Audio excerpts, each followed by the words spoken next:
पाणी वारी तहरीक में हिननि जा वज़ीर आला सभिनी डिनाए पियो त कुझु थिए ई कोन पियो, सभु कूड़ा। तव्हां वञी बीठो वञी उते ॾेखारियो ऐं पोइ वरी फौरन उहो वरी मिनट्स इन ते बि ग़लति बयानी कई हिते जे इंफॉर्मेशन मिनिस्टर ऐं चीफ मिनिस्टर त हीअ मिनट्स आहिनि ई कोन, कुझु ई कोन, इनफॉर्मल गैदरिंग हुई, जेको कूड़ साबित थियो। ॿिटो बल्दियाती निज़ाम हिननि सिंध असेंबलीअ मां मंज़ूरु करायो 2012, तव्हांखे यादि? हा, प्रेशर वधी वियो, बैकआउट करे हलियो। ऐं तव्हांखे ॿुधायो पलीजो साहिबु, रसूल बख्श पलीजो साहिब सां मिलणु वियुसि, हुन ॿुधायो त मूंखे अब्दुल्ला शाह जे वक़्त में बेनज़ीर अब्दुल्ला शाह आसिफ़ ज़रदारी वेठा चीफ मिनिस्टर हाउस में घुरायूं, चई यार को न को त डैम ॾियणो पवंदो, कलाबाग लाची नालो इंडस डैम था रखोसि। इहो रसूल बख्श पलीजो साहिबु जा न, ऐं सिधो चई मूं चवां इंडस रखोसि या खणी कहिड़ो बि रखोसि, असांजो पाणीअ जो सुवालु आहे त ॾियण ते हूंदा।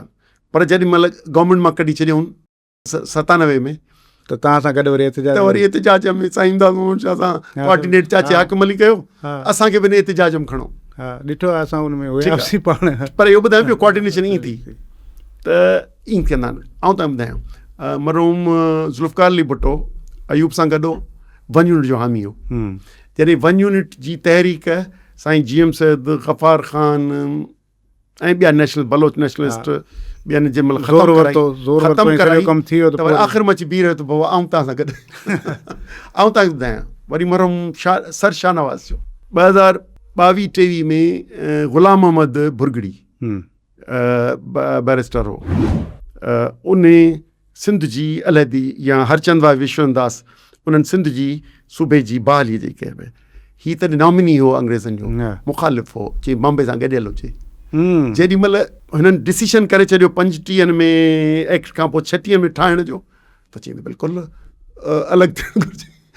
त छाजो जेका वॾी इस्टेब्लिशमेंट जेका हूंदी आहे उहा जेॾी महिल फ़ैसिलो कंदी आहे, फ़ैसिलो बैकआउट करण जो, ओॾी महिल हुनजे पारां हा थींदी आहे, न त नक जा पका आहिनि ऐं फिरंदे देरि कोन था कनि।